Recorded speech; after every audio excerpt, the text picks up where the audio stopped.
Hi friends, ಎಲ್ಲರೂ ಹೇಗಿದ್ದೀರಾ friends? ನಾನು ಚೆನ್ನಾಗಿದ್ದೀನಿ, ನೀವು ಕೂಡ ಚೆನ್ನಾಗಿದ್ದೀರಾ ಅನ್ನೋದು ನನ್ನ ಭಾವನೆ.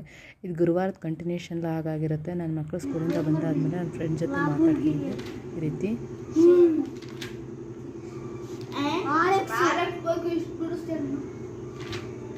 ಹನುಮಾನು, ಶಿವಲಿಂಗ,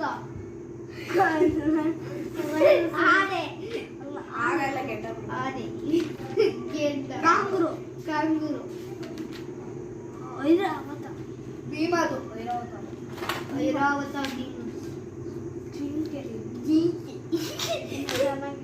ನಾಯಿ ಮರಿ, ಕೈ ಬಿಡ್ತಾರೆ, Spider Man, giraffe, Spider Man, ಇಂಜನಪ್ಪು, ಕೂಗುರು, ಗುವೆ, ಗುವೆ, ಕುದುರೆ, ಓಡಿದೇನಪ್ಪ ಕುದುರೆ, ಸ್ಕೆಲೆಟನ್, ಸ್ಕೆಲೆಟನ್, ಅದರಿಂದಾನೇ ನೀನು ಇವಾಗ ಸಪೋರ್ಟಿಂದ ನಿಂತಿರೋದು.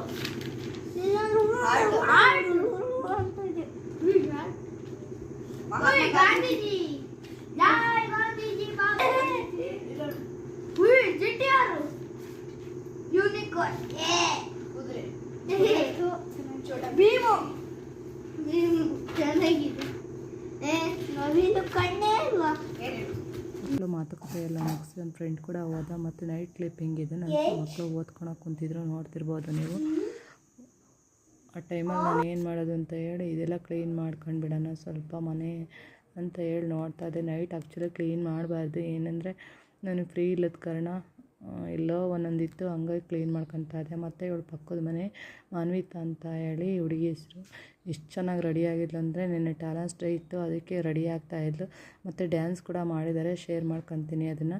ಶುಕ್ರವಾರ ಬೆಳಗ್ಗೆಲ್ಲ ಹಾಗಾಗಿರುತ್ತೆ. ಬೆಳಗ್ಗೆನೇ ಶುಕ್ರವಾರ ಆಗಿರೋದ್ರಿಂದ ಎಲ್ಲ ಹೊರಗಡೆ ನೆಲ ಎಲ್ಲ ಫುಲ್ ತೊಳೆದ್ಬಿಟ್ಟು ಬಾಗಿಲಿಗೆ ಕೂಡ ಅರಿಶಿನ ಕುಂಕುಮ ಇಟ್ಟು ಹೊರಗಡೆ ಎಷ್ಟು ಚೆನ್ನಾಗಿತ್ತು ಅಂದರೆ ವಾತಾವರಣ ತುಂಬಾ ಚೆನ್ನಾಗಿತ್ತು. ಮಳೆ ಕೂಡ ಇರಲಿಲ್ಲ. ಮತ್ತು ನೀರಿಟ್ಟಿದ್ದೆ, ಬಿಸಿನೀರು ಕುಡಿತೀವಿ ನಾವು ಯಾವಾಗಲೂ ಅಭ್ಯಾಸ. ನನ್ನ ಮಗ ಓದ್ಕೊತಿದ್ದಾನೆ, ಹಾಗಾಗಿ ಅವನಿಗೂ ಸಹ ಬಿಸಿನೀರನ್ನು ಕೊಡ್ತಾಯಿದ್ದೀನಿ. ಕೊಟ್ಬಿಟ್ಟು ನನ್ನ ಕೆಲಸ ಮುಂದಿಂದೆ ಯಾವಾಗಲೂ ಅಷ್ಟೇ ಡೈಲಿ ಬಿಸಿನೀರು ಕುಡಿದೆ ಸ್ಟಾರ್ಟ್ ಮಾಡೋದು ನಾವು. ಮತ್ತು ಬಿಸಿನೀರು ಕುಡ್ದಾದ್ಮೇಲೆ ಒಂದು ಗ್ಲಾಸ್ ಟೀ ಇರಲೇಬೇಕು ನನಗೆ. ಟೀ ಮಾಡ್ತಾಯಿದ್ದೀನಿ. ಟೀ ಮಾಡಿಬಿಟ್ಟಾದ್ಮೇಲೆ ರೈಸ್ಗಿಟ್ಟೆ ಪುಳಿಯೋಗರೆ ಮಾಡೋಣ ಅಂತ ಹೇಳಿ. ಇವತ್ತು ಪುಳಿಯೋಗರೆ ಮಾಡೋಕ್ಕೆ ಎಲ್ಲ ಹಚ್ಕೊಂಡಿದ್ದೀನಿ, ನೋಡ್ತಿರ್ಬೋದು ನೀವು. ಕಡಲೆಬೇಳೆ, ಉದ್ದಿನಬೇಳೆ, ಸಾಸಿವೆ, ಕಡಲೆಬೀಜ, ಈರುಳ್ಳಿ ಎರಡು ಹಾಕಿ ಪುಳಿಯೋಗರೆ ಮಾಡ್ತೀನಿ. ಹಂಗಾಗಿ ಇವತ್ತು ಮಾಡೋ ರೆಸಿಪಿಗೆ ಈರುಳ್ಳಿ ಹಾಕಿ ಮಾಡ್ಕೊಳ್ಳೋಣ ಅಂತ ಹೇಳಿ ಮಾಡ್ತಿದ್ದೆ. ಮತ್ತು ಸ್ಟವ್ ಹಚ್ಚಿ ಆಯಿಲ್ ಹಾಕಿ, ಆಯಿಲ್ ಕಾಯ್ದಾದ್ಮೇಲೆ ಸಾಸಿವೆ ಹಾಕಿ ಫಸ್ಟು ಕಡಲೆಬೇಳೆ, ಕಡಲೆಬೀಜ, ಉದ್ದಿನಬೇಳೆ, ಕರಿಬೇವಿನ ಸೊಪ್ಪು ಹಾಕಿ ಫ್ರೈ ಮಾಡ್ಕೊಂಬಿಟ್ಟು, ಅದಾದಮೇಲೆ ನೀಟಾಗಿ ಫ್ರೈ ಆಗಿ ಗೋಲ್ಡನ್ ಕಲರ್ ಬರಬೇಕು. ಗೋಲ್ಡನ್ ಕಲರ್ ಬಂದಾದಮೇಲೆ ನೀಟಾಗಿ ಫ್ರೈ ಆಗಬೇಕು. ಅದು ಫುಲ್ ಗೋಲ್ಡನ್ ಕಲರ್ ಬರೋವರೆಗೂ ಫ್ರೈ ಮಾಡ್ಕೊತೀನಿ. ಆಮೇಲೆ ಕರಿಬೇವಿನ ಸೊಪ್ಪು ಹಾಕ್ತೀನಿ. ಕರಿಬೇವಿನ ಸೊಪ್ಪು, ಈರುಳ್ಳಿ ಹಾಕ್ಕೊಂಡು ಫ್ರೈ ಮಾಡ್ಕೊಂಡು ಲಾಸ್ಟಲ್ಲಿ ಹುಣಸೆಹಣ್ಣು, ಉಪ್ಪು, ಸ್ವಲ್ಪ ಖಾರದ ಪುಡಿ, ಬೆಲ್ಲ ಹಾಕಿ ಪುಳಿಯೋಗರೆ ಪೌಡ್ರ್ ಹಾಕಿ ಮಿಕ್ಸ್ ಮಾಡಿಕೊಂಡ್ರೆ ಪುಳಿಯೋಗರೆ ಗೊಜ್ಜು ರೆಡಿಯಾಗಿತ್ತು. ಮತ್ತು ಅನ್ನ ಕೂಡ ಮಿಕ್ಸ್ ಮಾಡಿದ್ದು ತುಂಬಾ ಚೆನ್ನಾಗಿ ಬಂದಿತ್ತು ಫ್ರೆಂಡ್ಸ್. ಪುಳಿಯೋಗರೆ ತುಂಬ ಅಂದರೆ ತುಂಬಾ ಚೆನ್ನಾಗಿತ್ತು. ಮತ್ತು ನೀವು ಯಾವ ರೀತಿ ನಿಮ್ಮ ಮನೆಯಲ್ಲಿ ಪುಳಿಯೋಗರೆ ಮಾಡ್ತೀರಾ, ಮತ್ತು ಈ ನಾವು ಪುಳಿಯೋಗರೆ ಮಾಡೋ ರೀತಿ ಇಷ್ಟ ಆದರೆ ದಯವಿಟ್ಟು ಲೈಕ್ ಮಾಡಿ, ಶೇರ್ ಮಾಡಿ, ಸಬ್ಸ್ಕ್ರೈಬ್ ಮಾಡಿಕೊಂಡು ಸಪೋರ್ಟ್ ಮಾಡಿ ಫ್ರೆಂಡ್ಸ್.